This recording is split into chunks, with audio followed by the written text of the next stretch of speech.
안녕하십니까. 공병호입니다. 가상화폐, 암호화폐, 가상자산, 코인, 투자할 수 있는 자산 가운데서도 가장 위험이 높은 그런 자산이지 않습니까? 요즘에는 이제 언론들이 가상자산이다 그런 표현을 많이 사용하는데, 이 다시 이제 코인 투자가 열풍이네요. 이제 하루 평균 거래액이 6조 원 정도 됩니다. 어마어마하죠. 그리고 투자하는 그런 연령대별 구성 가운데서도 상당히 많은 수가 20대, 30대가 차지하는 거죠.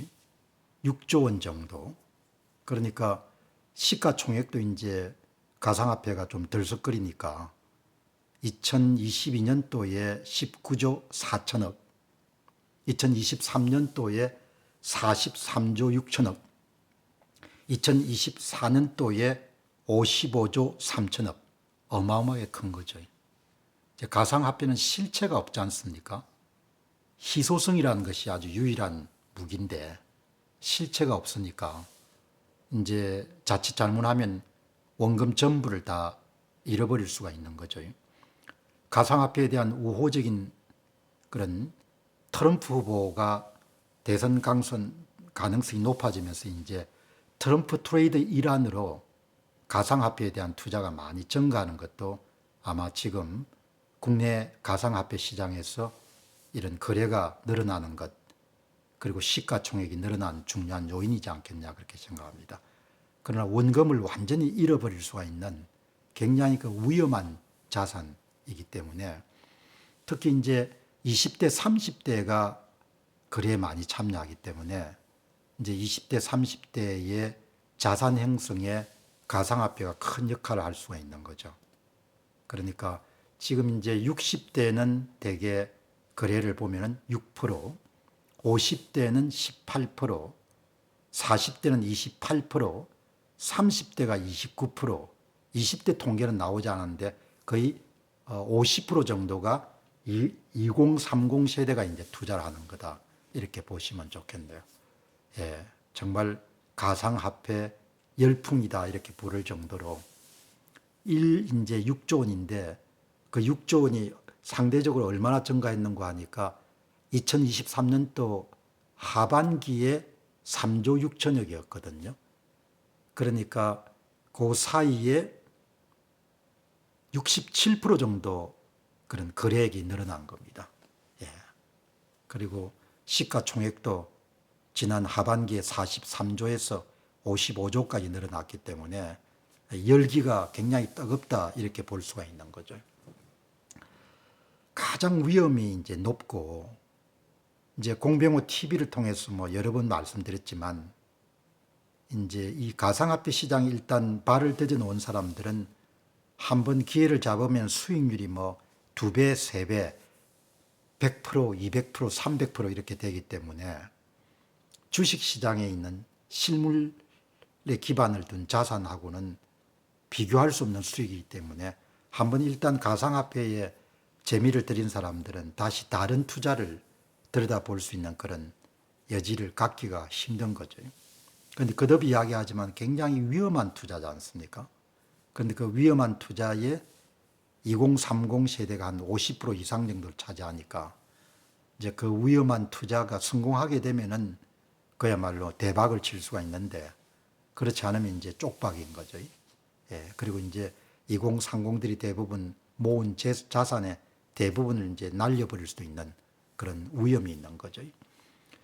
그 가상화폐 시장에 종사하고 있는 사람 숫자도 굉장히 많습니다. 지금 한 778만 명 정도. 어마어마한 숫자죠. 예. 지난 하반기에 645만 명이니까 그 사이 한 21% 정도 뛴 겁니다. 그 주식 투자가 대개 투자자 수가 한 1,400만 정도가 되면은 절반 정도, 770만 명 정도가 가상화폐 시장에 이제 뛰어든 겁니다. 그러니까 대단히 이제 큰 시장이 됐는데 제가 이제 가상화폐에 대해서 저는 뭐 가상화폐에 대해서 직접 투자를 하거나 이런 투자자는 아닌데 그러니까 좀 객관적으로 볼 수가 있는 거죠. 예, 가상화폐 시장을 이렇게 들여다보면은 이 비트코인 같은 그런 가상화폐 그 비트코인과 비슷한 유형, 특성이 비슷하거나 같은 그런 유형의 가상화폐는 이제 살아남을 가능성이 높죠. 예. 그거는 이제 조작 가능성이 낮으니까. 그러니까 발행, 유통, 코인 수를 증가시키거나 이런 거가 발행자 측이 이렇게 관리하거나 또 제어하거나 조작할 가능성이 낮지 않습니까? 그런 종류의 이제 코인을 우리가 흔히 POW, Proof of Work, 우리말로는 작업 증명 방식의 코인이다 이렇게 부르지 않습니까? 작업 증명 방식의 코인은 그 워크란 단어와 마찬가지로 컴퓨터라든지 그 다음에 전기라든지 이런 것을 사용해 가지고 GPU 같은 걸 사용해 가지고 채굴하는 거죠. 그리고 대부분 이제 중앙 집중식이 아니고 분산식이기 때문에 발행 주체가 발행 물량을 조정하거나 유통 물량을 조절할 가능성은 굉장히 낮은 거죠.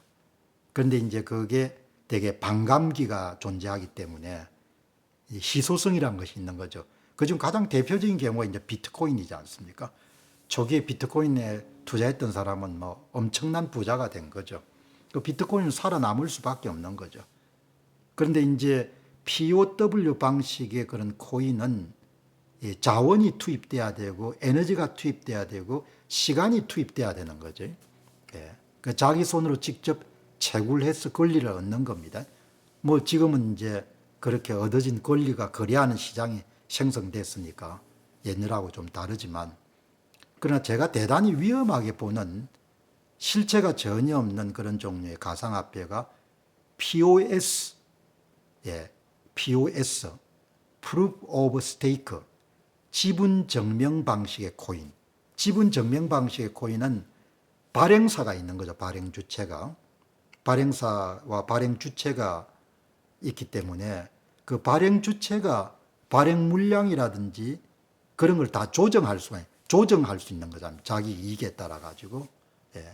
그럼 그거는 뭐 100만 개를 발행할 수도 있고 200만 개를 발행할 수도 있고 300만 개를 발행할 수도 있으니까, 뭐 지금 한국에서도 그런 비슷한 유행의 그런 피해자들이 많이 생겨가지고 지금 한 게임 업체의 그 대표이사가 법정에 지금 서고 소송 중이지 않습니까?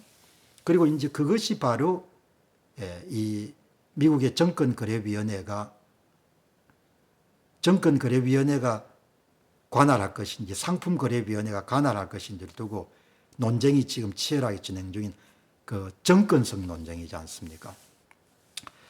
이 업계에 계시는 분들은 뭐 또 다양하게 뭐 전문 지식이 많으니까 다르게 보겠지만, 관찰자 입장에서 보게 되면은 POW, 작업 증명 방식의 코인, 채굴을 통해서 권리를 획득하는 그런 것은 희소성 때문에 오래오래 살아남고 희소성 때문에 가격이 올라갈 가능성이 높죠.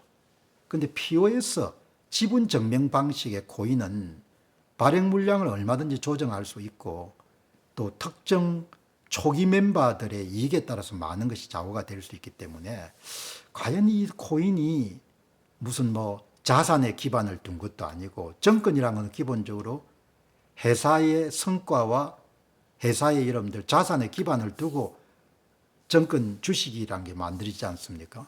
그 POS 방식의 그런 그 코인은 위험하다고 그렇게 보는데, 뭐 그래도 이제 그런 거에 대한 거래가 굉장히 지금 활성화되고, 뭐 일 거래액이 한 6조 원 정도 되는데, 지금 해외 거래소에 한국인들이 그 주식을 코인을 사기 위해서 지불한 게 해외 거래소에 75조 원 정도를 지불했다고 하니까요. 그 2023년도에 비해서 엄청나게 늘어난 거죠. 예. 2023년도는 한 38조 원 정도, 그러니까 해외 상장 거래소에서 구입하게 되면 돈을 지불해야 되잖아요. 그게 75조 원이니까. 어쨌든 위험 자산이고 제 견해가 그러니까 여러분 잘 참조해 보시기 바랍니다. 대단히 주의해야 될 투자죠. 감사합니다.